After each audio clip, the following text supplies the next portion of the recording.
Hello,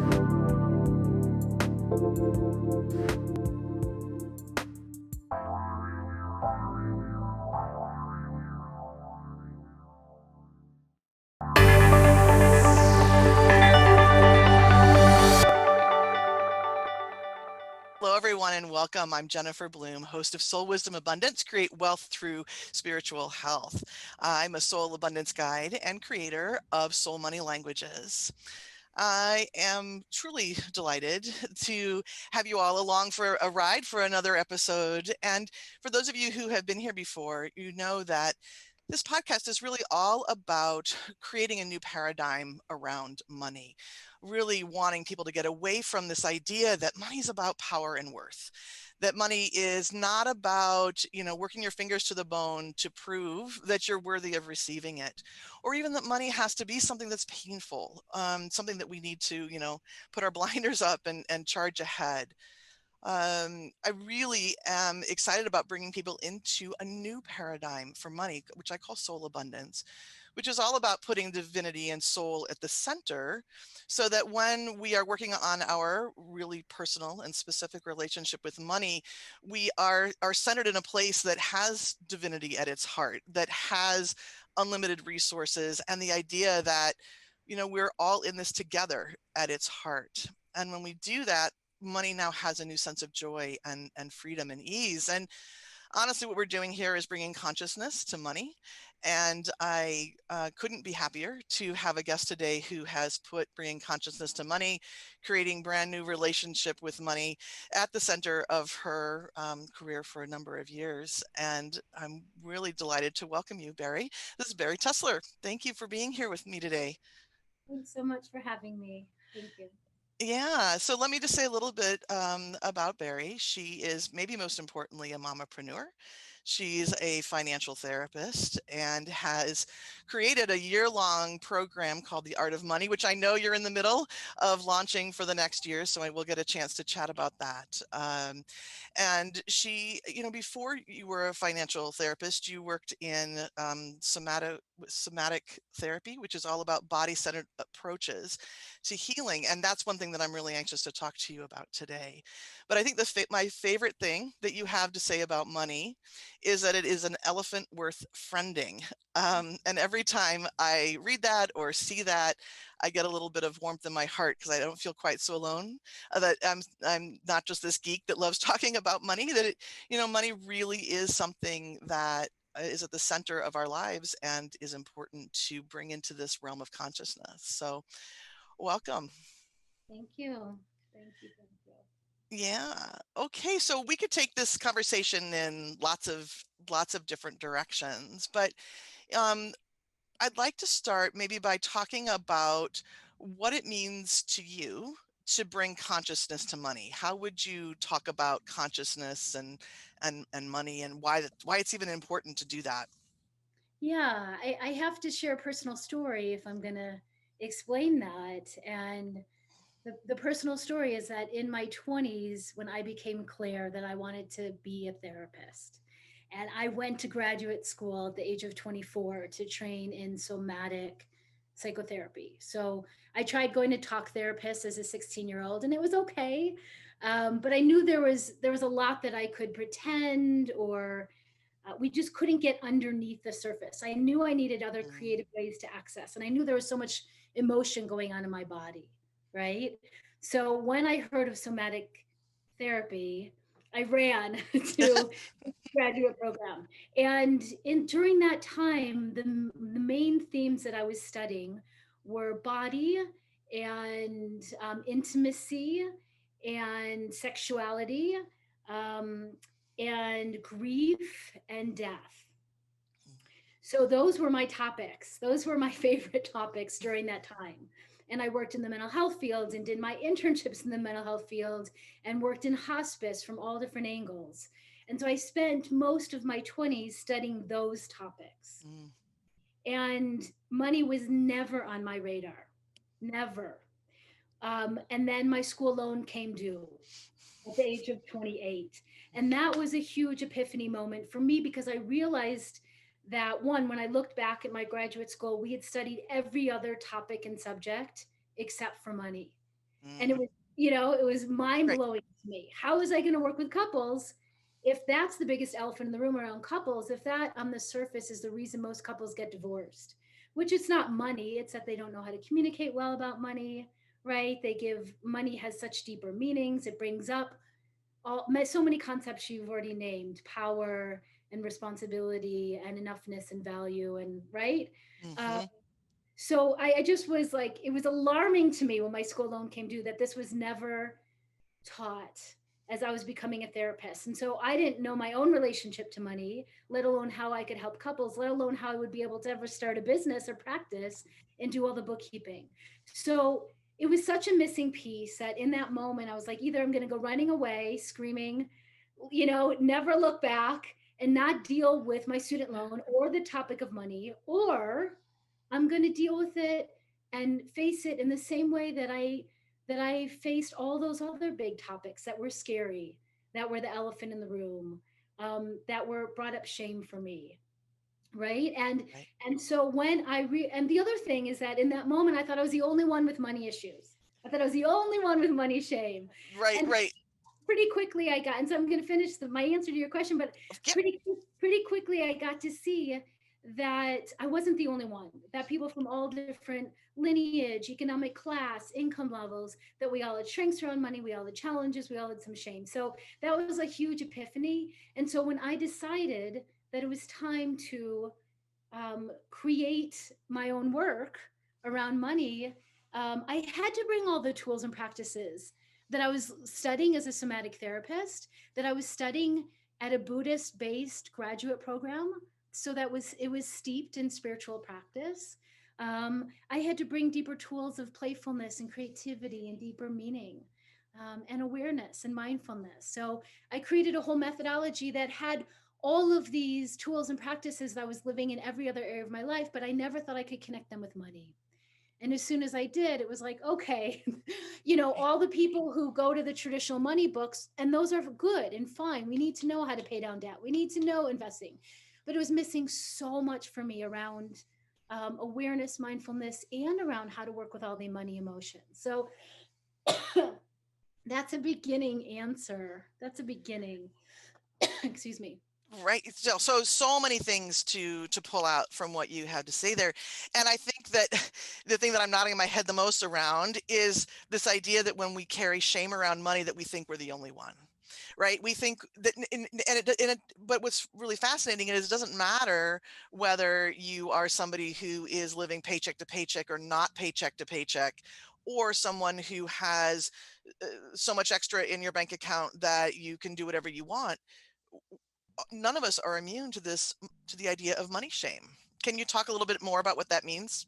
Yeah, and that was fascinating to me from day one because I would see people who had family wealth and had an inheritance, and they had their own set of money shame. And we could say, well, why would they have money shame? Or Right. they're in a great place. But that was also one of the reasons why I wanted to do groups right away instead of just one-on-one work. I wanted people to get in the room.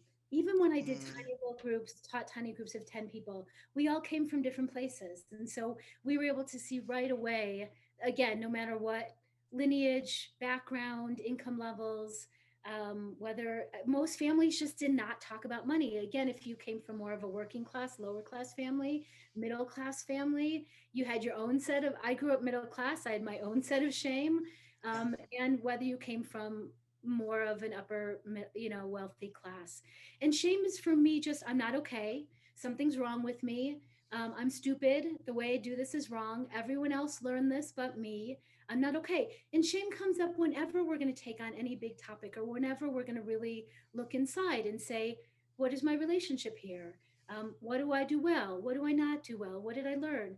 And so, everything from our families didn't talk about it from all different sides to this was not taught. Financial literacy and financial education were not taught from grade school and up in small increments. Either was emotional literacy.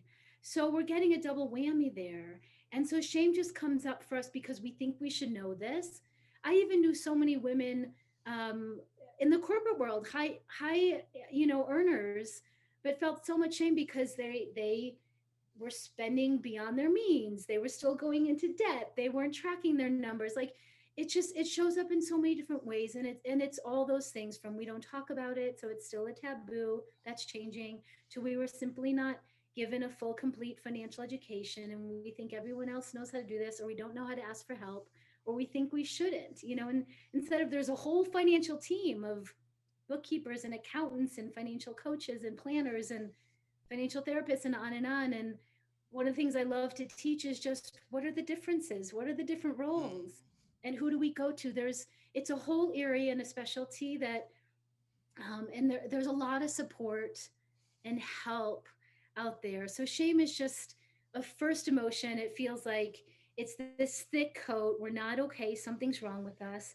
And then when we can either step into a group or read someone's blog or read someone's book or listen to you and realize like everyone has money issues, and you all have things that are good that you need to, like, sometimes I have people, step one, write out a list of 5 things that you do well with money. And someone may Mhm. say, oh, I tip really well. Oh, I raised as a single mom my son until his 20s. He's become a really wonderful young man. I did that as a single mom. Okay, I did that for, I'm all right. That's one of the things, like, yeah, I still have some debt, but I did that. And so sometimes I need people, even in the shame, to just list out 5 things that they do well. And sometimes, that's not the cure, but that's not always the antidote. Lastly, for me, the antidote to money shame is my first tool that I teach, the body check in. And this comes from my somatic training. And it's asking yourself to stop and pause in all the daily money interactions when you're going to go online and look at your balance, when you're going to go have a money conversation and tell someone your fees, when you're going to go have a money conversation with your spouse, or with your children or your parents, anyone, right? And you stop and pause, or when you're going to do online shopping, right? Yeah, that's a very good check for check-in. Yes. Stop and pause and say, what's going on a physical level, sensation level? What are the emotions? The emotions can be anything from anger, sadness, um, anxiety, shame, guilt, falling asleep, checking out, Right. to joy, excitement. I can talk about that more, but just giving yourself a moment to check in with your body. It's not a cure all, and it takes practice, and it's not one and done. It's doing a Right. body. I just said a potty. Oh my God, a body check in, because I tell a story of going to the bathroom and doing body check ins in a car dealership. And Found its way in there. it's in there. Anyway, so just checking with your body on all those levels before you're gonna have that moment, that money conversation, in the heat of the moment when you're realizing you're having strong emotions, or even after as a debriefing. And for me, that's what unshames. There are many things that unshame, being in a group, right? But the body check in as a tool, as a practice daily, is something that really, really, really helps over time. That really resonates with me, right? And I think that it helps us to stop disconnecting from money and just letting money just be one more piece of the puzzle, right? It's just one more piece of the puzzle, and it is part of I mean, it's literally part of everything that we do. And also when you're talking about creating or manifesting, the body has to be involved. That's how, right? The energy comes through divinity, through the body, and then out into our physical experience. And when you divorce the body, it's really hard to create more of what you want. The other thing that I wanted to talk about, that's sort of a thread through what you've been speaking about, is that this is when we're talking about money. I think one of the places where shame comes from, or at least it did for me, was the numbers that you're supposed to have, or the way you're supposed to handle money, or who you're supposed to talk to about money.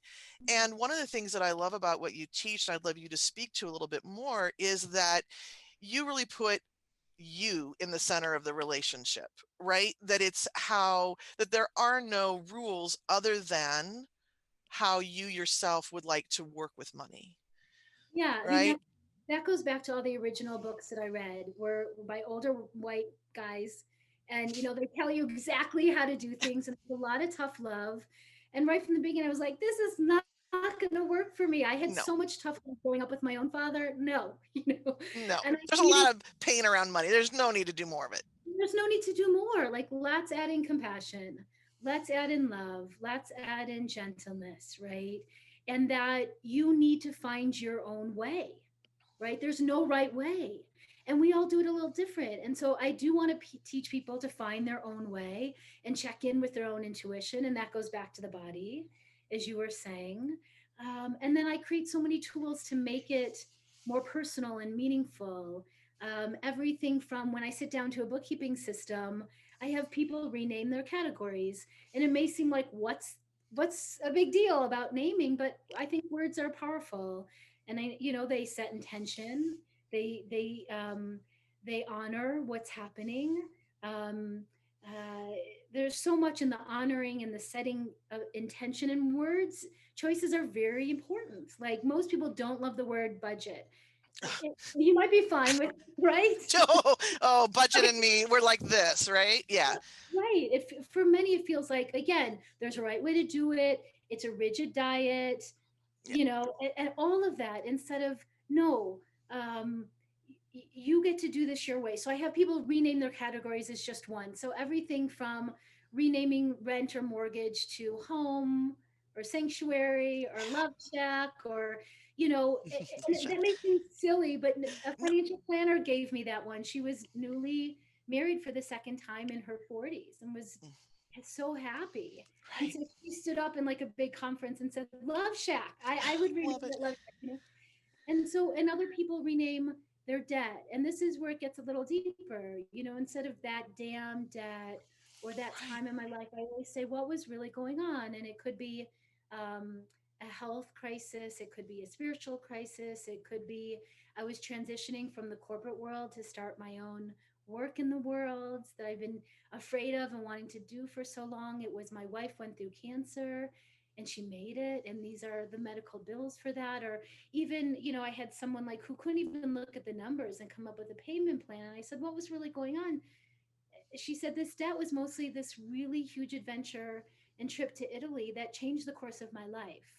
And Mm, so she was really, really playful and changed it to my big Italian adventure. But as soon as she renamed it and honored who she was and what was really going on during that time and how she used those resources, she was pretty quickly able to see the amount, come up with a payment plan that worked on a monthly basis. So, and then actually, every month paid that off. And so it's really interesting what renaming can do. And so I want people to sit at their bookkeeping system and to know this is yours. This is not your mom's. This is not your aunt's. Everyone spends and earns and saves and gives and invests money in different ways. And everyone has their strong opinions.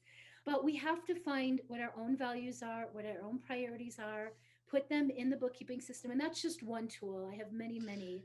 Um, and so, but that's just one way to sit down. It's your money, it's your life. yeah.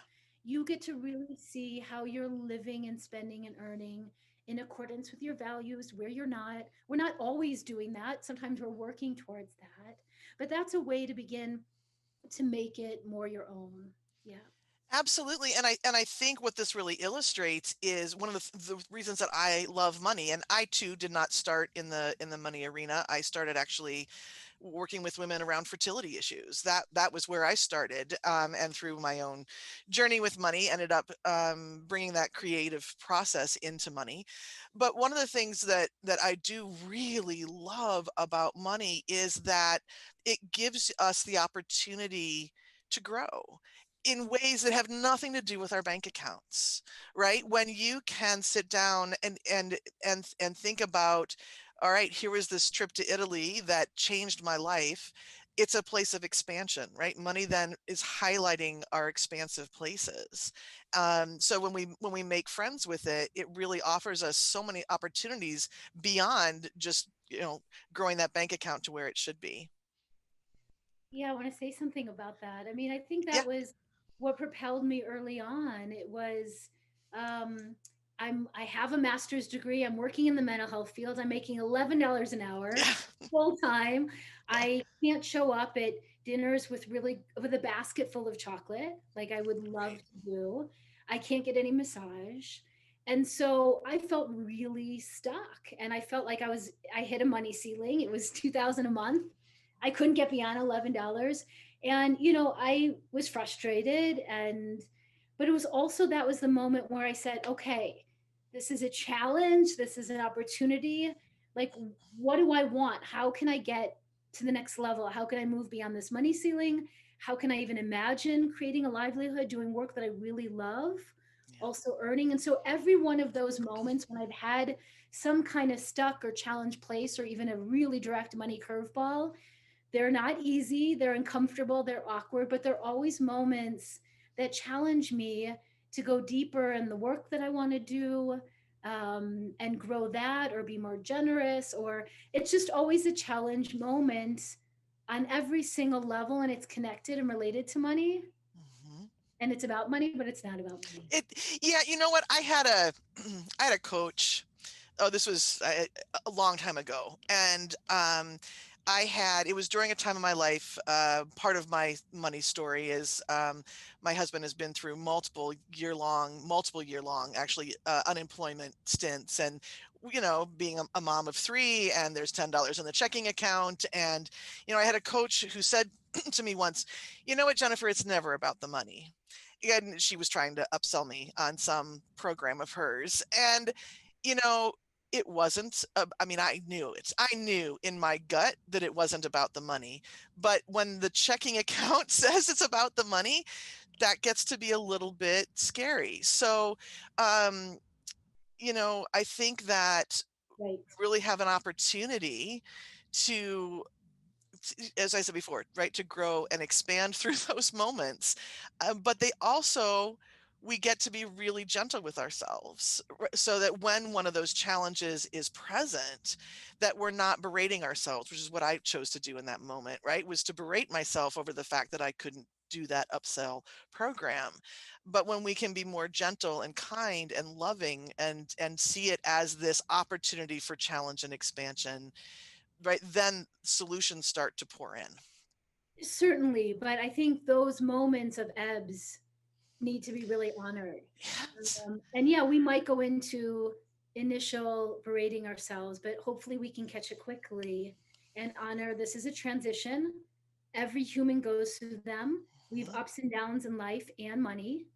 And, you know, when I first had my son, my income went way down because I had to recover and I had to change my whole business model. And my husband just got laid off. It like all happened at the same time, right? Yes. Yep. And so, but I had to say to myself, we're in a transition. This is not forever. Yes, we need to really be mindful of expenses and really decrease for this time. But again, it's not forever. It's for a certain period of time. And to honor that, I had to say that to myself every day, you know, during that time, Yeah. right? Right. And then, right, you sit through that and you just honor. And it may feel like, oh, I can't spend, right? But it's just a short period of time. And so that's where it is about the numbers. You have to get, you know, you have to be really mindful of where you're spending and where you're not during that time. Um, and then, yeah, to start asking and to feel all the feelings, you know, Yep. Yep. to Yep. honor this is not forever, but then to start to ask the new questions, as you said. And I love asking questions like, how can I do this differently? Name 10 ways that I can bring in income in a way, it just like throw it out there, get really creative, put anything on the paper. Where can I get support? And you just start asking new and different questions. And from there, it could take a few days, it could take a few weeks, it could take a few months. That's where the new creative solutions come from if you stick with the questions and asking them in different and new ways. Yeah. Beautifully said. And one of the things that the way I've started terming things when I work with my clients, is to talk about money as a long game, right? I Right. have a lot of people, not as many now as I did maybe early on in my career, who, it's instant. I want to change. It needs to be now. And if it doesn't happen the next month, I'm on to something different. Can you speak a little bit, you've already started, but can you speak a little bit more to that idea that we're really looking over the long term, and that especially when it comes to the first part of the process, doing some of that deeper healing, that we're talking the long game here? We are. We are. And I call it baby steps and I call it continually fine tuning, right? There's a huge mountain. Again, because we weren't taught of financial education and financial literacy and emotional literacy from grade school on up. We're learning it, most of us as adults, Mm-hmm. right? Yep. Or my Right. community's Exactly. now Yep. 18 to 75, but that's because mothers are bringing their daughters now, but it used to be 25 to 75, Mm, right? So we're learning as adults. So I see this as lots of baby steps that lead to change and celebrations along the way. And the beginning for me is it goes money healing, money practices, and then money maps. And I can't believe that I used to teach that in a weekend workshop or yeah. a 6 week class with 10 Right. people. But that's how we started, and then it just grew, right? To longer and more people. And now it's a year-long program. And some people then are done, but really it's a continual fine-tuning for years and years to come. I'm continually fine-tuning my own relationship to money. But the money healing needs to come first. And people sometimes have questioned this, like, can't I just get right to the bookkeeping? And I Right. always say, if you're dying to start a bookkeeping system and track your numbers, go for it. Right. Right. Some people really need the permission to just like wait and do some of that deeper work to one, understand what are the emotions that come up, name them, get some tools on how to learn to name the emotions, sit with them, work with them, right? So they're not just overwhelmed by them, so that we're not in a fight, flight, freeze all the time. And then also in that time, it's really understanding what your money story is and what you learned from your family of origin, parents, grandparents, your lineage, heritage, religion, spirituality, and on and on. And yeah, you don't have to stay there forever.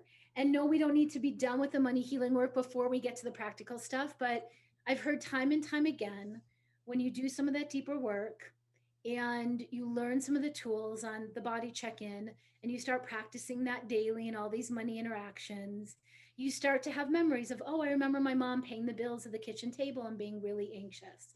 Oh, I remember my parents fighting behind closed doors. Or, oh, I remember this lovely memory of making money on my own Yeah. for the first time. And on and on. And so we just start remembering things, and then we're bringing more awareness to all our spending and earning and saving in the moment, during it, and after, as a debriefing, to start to see what's working, what's not, what we want to shift.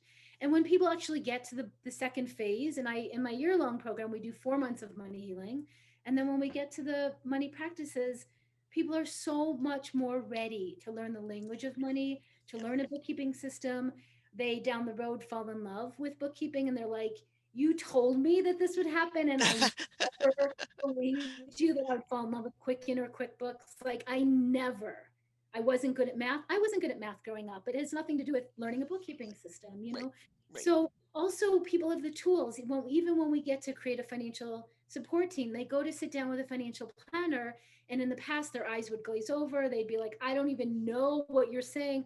I don't know what questions to ask. I feel stupid. Now you have the tools to check in with your body and go, hey, wait, Right. can you say that again?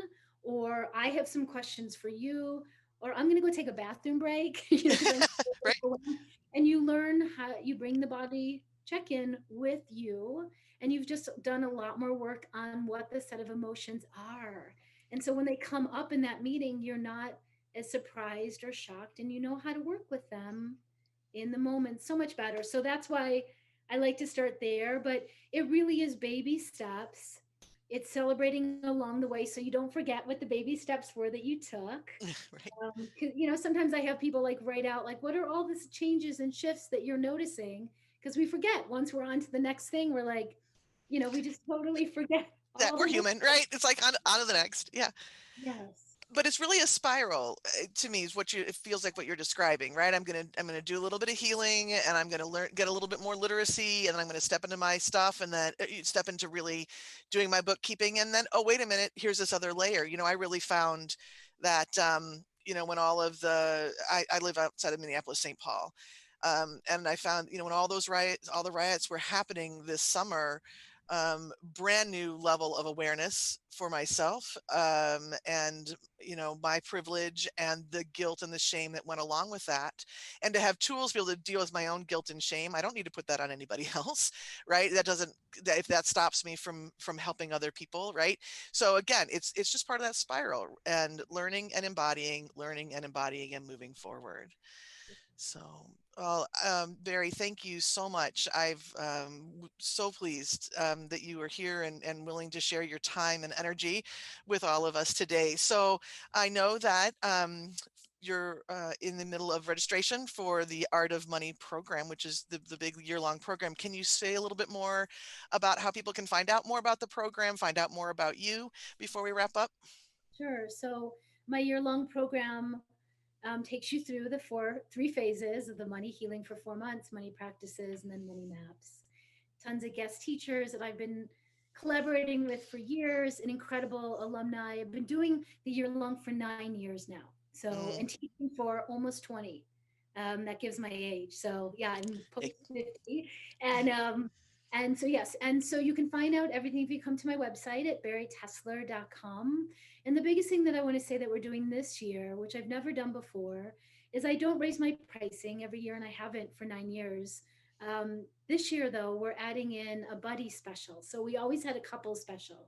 You can sign up with your husband or wife or spouse, or right. And that was always for intimate romantic couples. But we decided to open up that pricing for anyone you want to bring, your mom, your daughter, your cousin, your best friend.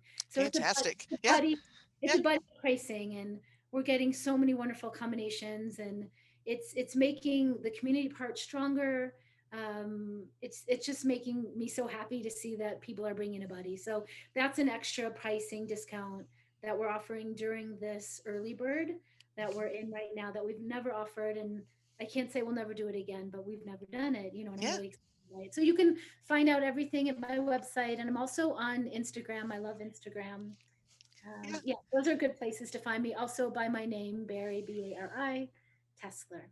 Fantastic. And we'll have all of the ways people can get in touch with you in the show notes. So again, thank you so much. And I wish you well in your year-long program. Thank you for your time today. Yeah, thank you so much for having me. Yeah. Thank you. All right. We are going to take a quick break here. And when we come back, I'm going to talk a little bit more about soul abundance and the different tenets that go into that new paradigm. So stay tuned. We'll be right back.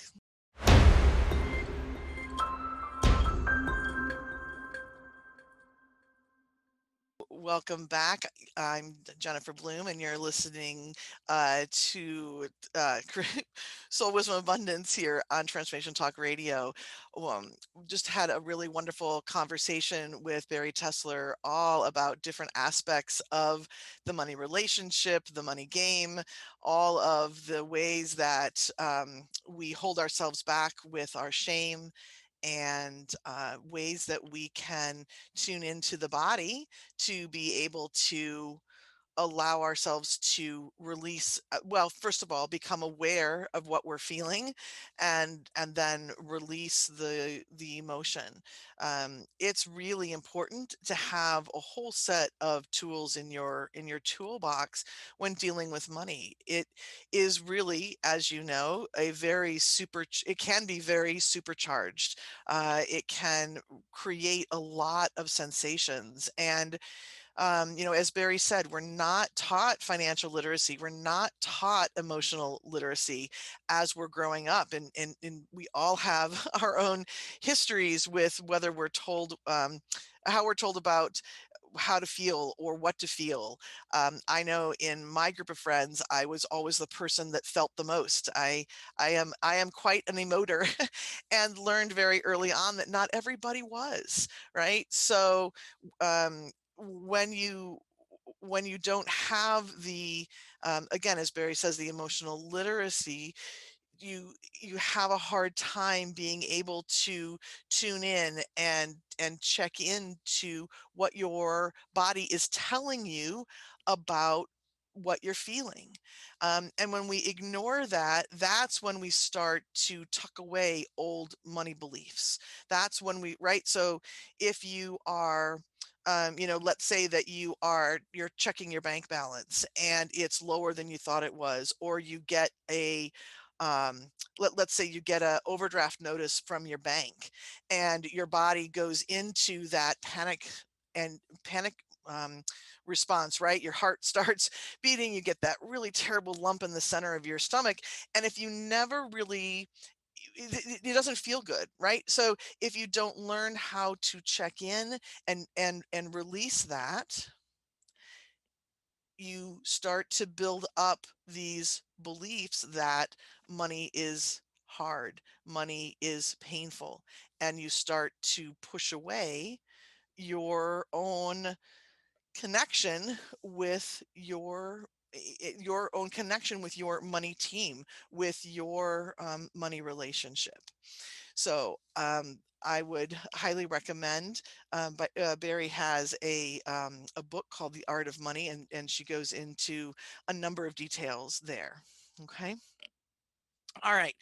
So what I would like to do next is, I talked at the beginning of the show today, really about stepping into a new paradigm. And I want to talk more specifically about how I see that new paradigm. Because it's one thing to say, I want to do my money differently. It's one thing to say, I know that I'm not creating what I want, or I know that I have all of these stories and all of this history with money, but what is there to step into, right? It's hard to push something away if you don't have something new to step into. So let's talk about what this new paradigm is. And the easiest way to start talking about the new paradigm is to talk about what the old paradigm is. Okay. So when I think about the old paradigm of money, it the way I talk about it is to say that it is very ego centered. And when I say ego centered, what I mean by that is our ego is here to keep us safe and alive. And we've as a culture, as a world, we've really started to take money as the entity, the physical thing that is going to keep us most safe. Right? When you look at your bank account and there isn't quite enough money in there, or when you look over your next 3 6 months of work, excuse me, and you see that every moment is taken, but you don't feel like you can take a vacation because without it, you're not going to be able to create what it is that you want, right? There's that feeling of not being safe, of not being able to live without some sort of pain and suffering. So a lot of the other tenets of this paradigm have grown out of this need for safety. So money, the old paradigm, is really about um, needing to get my money before somebody else does, right? Money feels very limited. It's a limited resource. So I better grab mine before somebody else gets theirs. Or other tenets of it are, I need to work really hard, right? Money is all about self-worth, and it's all about competition, and it's about protecting ourselves, and it really has a very individual focus. I'm going to sit here, I'm going to create my mountain of money and put my arms around it and protect it. Okay. It's a little bit of anthropomorphizing what we say about money, but that's the general paradigm. Okay. So what if we're going to let that go? How are we going to do that? So when you start by, instead of being ego centered, if we shift that into being soul centered, it starts to change everything. And here's the first way that it starts to change things. When you understand how to connect with your soul, when you understand how to connect with your own divinity, What you know is no matter what's going on around you, you're always safe. That can take some practice to understand, but when you're connected and you allow yourself to be in connection with your own divinity, repeating it one more time, right? When you know that you are of the divine and that is never going to go away, your safety is ensured. So we get to drop the fight or flight. We get to drop the competition. We get to drop a lot of the old paradigm. We can just let it shed away because we don't need money in that way. The divine creates that for us. The other thing that happens when we put soul at the center of our relationship with money, when we put soul in the center of this new paradigm, is that we remember that the roots of money are divine. The divine or source, nature, God, goddess, whatever your name is for that, which is this bigger energy than us, right? That source is the source of where the money comes from. We do actions out in the world because those are the resources that source is giving us to give us the money, but the actual source of our money is the divine. Right? Again, we get to shed a lot of the old paradigm when we settle into that. It isn't about how much we work. It's not how many hours we put in. It's not how much we prove to other people of prove our value or our worth, right? It is it's a resource of the divine that is ours for the taking, or maybe to use a more soul abundant friendly term, ours to receive, ours to allow, right? So again, in this model of soul abundance, we also know that because source is the source of money, it's unlimited. We don't have to fight and scrap. We don't have to worry about, the next guy next door. We don't have to worry about anything other than allowing our own flow to flow, and we have access to unlimited resources, and your partner has the same access, and your friend across the street has the same access. We all have that same ability to tap into the unlimited flow of divinity. Competition goes away. The other thing that goes away when we all have access is um, the idea that, right, we have to be in competition, right? We have this unlimited resource. We get to be much more community minded. We get to be much more value based, and we get to let go of the idea that money is what brings power. If everyone on the planet has the same access, then the person who has happened to gather the most resources no longer has the same power base, right? It becomes much more even. And it isn't so much about taking money away from the people who have it. It's about the people who don't have it learning how to create it.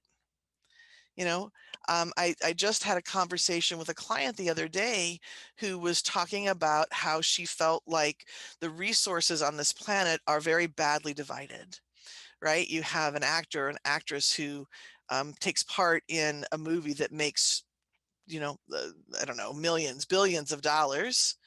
Who gets that money? And her philosophy was it shouldn't just go to that one person. That's too much.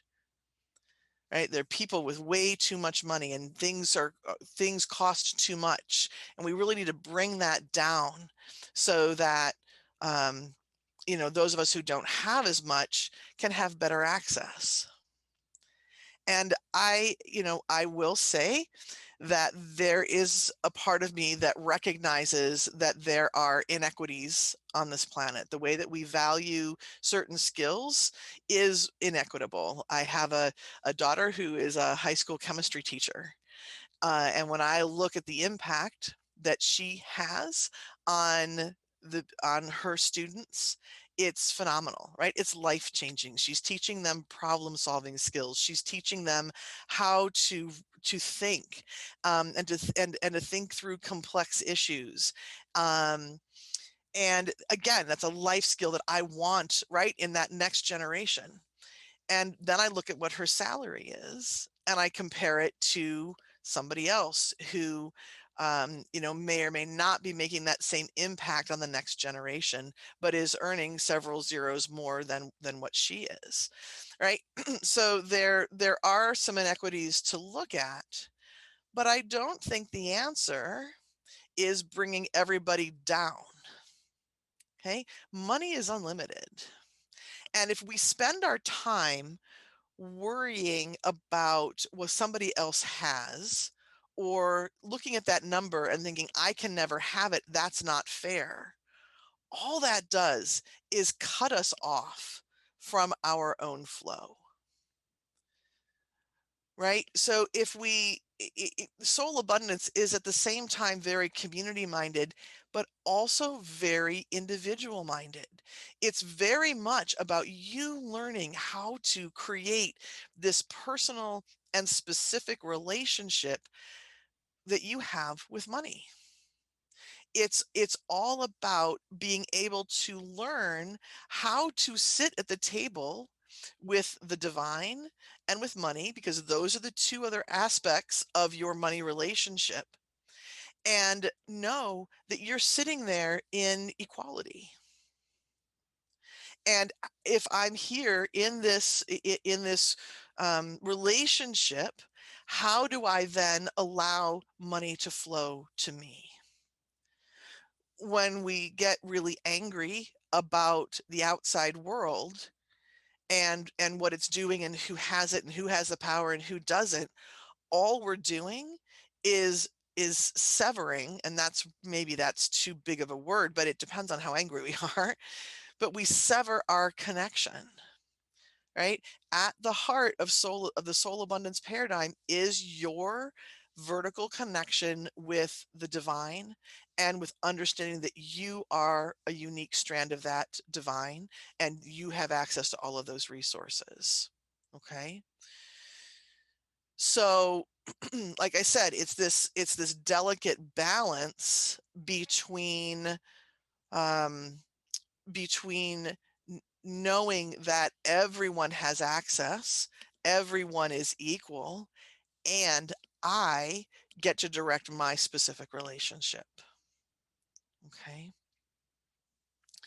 The last piece that I want to share about the soul abundance model is the fact that it it acknowledges that with money being rooted in the divine, that money is about joy, that money really, really, really equates to the frequency of both love and joy.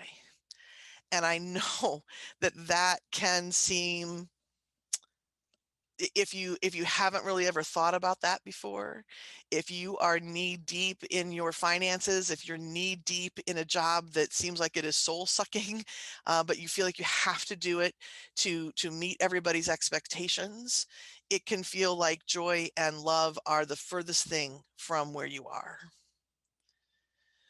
But when you allow yourself to come back to that knowing, to come back to that understanding that the frequency is truly love and joy, if you let yourself start to experience that, now you have a brand new way of stepping into a new expectation out of your money relationship. And when you can have that new expectation out of your money relationship, now you can have lots and lots of different results. Okay. So I just want you to, just for a moment, before we wrap up today, I just want you to close your eyes and take a couple of deep breaths. And I want you to notice what it feels like in your body to, so let's do it this way. I want you to imagine in front of you is a large pile of money. And I want you to imagine that radiating from that pile of money is this sense of joy and limitless and inclusion and inherent worthiness, right? You're part of the divine is part of you. You have inherent worthiness. You did nothing to do to earn this money that's in front of you. It's yours because you exist. And notice what that does to your body. Allow that fight or flight or freeze response that generally comes up around money to just dissolve away. Okay. All right. So take a nice deep breath in and come back. So if you are curious about learning more about soul abundance or about tools, the soul money language tool that allows you to understand more of your own personal connection to the divine and your personal and specific relationship with money, I'm going to invite you to come to my website, which is jenniferbloome.com. You are also, when you're there, you're able to take a free quiz, which helps you understand your money relationship and gives you exercises to do that will help you, again, understand those connections to the different aspects of the money relationship and start your path to really sitting in the money relationship in this new paradigm of soul abundance. You can also find me on my page on Facebook, which is Soul Abundance, where we do lots of conversation about this. So there's lots of ways to really learn and immerse yourself in this new information. All right, everybody, we are rapidly coming to a close here. And it has been my pleasure to spend this time together with you. And I'm hoping that you will continue to join in this conversation. The show is every first and third Friday of the month, and we've got a really great show coming up next week, or next time we're on, first part of November, the day after the election. And we're going to be talking with a client and a colleague of mine who has been using her money soul languages in her new business. So we're going to get a firsthand account of how all of this works, so we can really bring some tangibility in. All right. So everyone, until we meet again, I offer you prosperous blessings. Have a great couple of weeks, and I'll see you soon.